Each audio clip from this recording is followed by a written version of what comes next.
Right off the top here, have you seen this man or this car? Police are looking for Matthew Brunn, and they want to talk to him about the murder of 81-year-old Casey Weiminga. The car belongs to the victim, and police think Brunn might be driving it. And tonight, this case just went federal. We've learned the U.S. Marshals are getting involved here. So the question is, who is Matthew Brunn? Well, 24 Hour News 8's Leon Hendricks has been working to find out all night long. And what he discovered brings some new clarity to a murder investigation.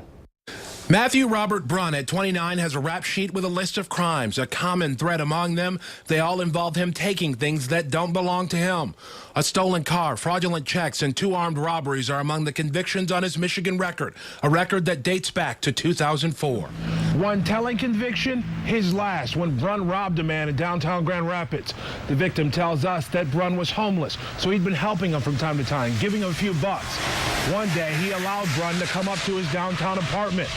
That's when he says Brunn pulled out one of his kitchen knives and robbed him in his own home. Brunn served prison time for that crime and had been out on parole. Family members of the victim say they believe that 81-year-old Cornelius Casey Weiminga had been helping Brunn out in the time before he was killed at the America's Best Inn Hotel off of Alpine and 3 Mile Road.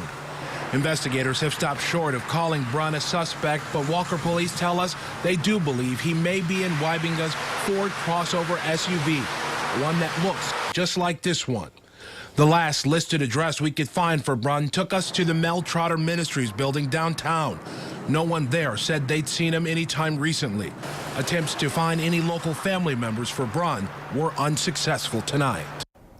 So at this point, investigators are asking anyone with information about the case, where Brunn might be, to give them a call. You can also call Silent Observer if you want to remain anonymous, but with the possibility that he may have taken the victim's car. That's probably a part of the reason why this has gone federal, as there's a chance here, Brett, that he may have left the state. We're, of course, continuing to follow this case very closely. Back to you. All right. A lot of questions answered there, though, Leon. Thank you. Sure.